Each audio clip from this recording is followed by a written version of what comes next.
ay rated SPG. Striktong patnubay at gabay ng magulang ang kailangan. Maaaring may masiselang tema, lengguwahe, karahasan, sexual, horror o droga na hindi angkop sa mga bata.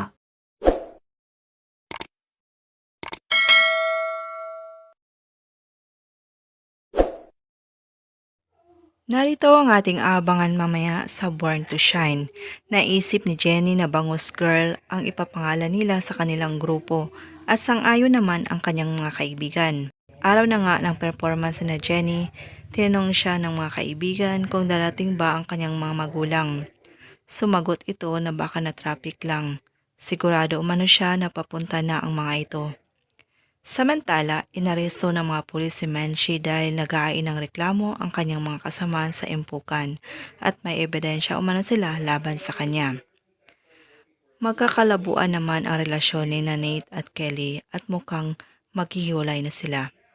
Samantala, dumating naman ang kaibigan ni Jenny at tinanong niya kung nasaan ang kanyang nanay Menchie at Papsi.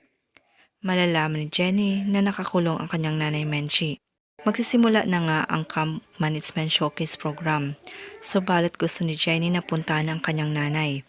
Sinabihan siya ng mga kaibigan na kapag umalis siya, eliminated na ito. Ano kaya ang unahin ni Jenny? Abangan!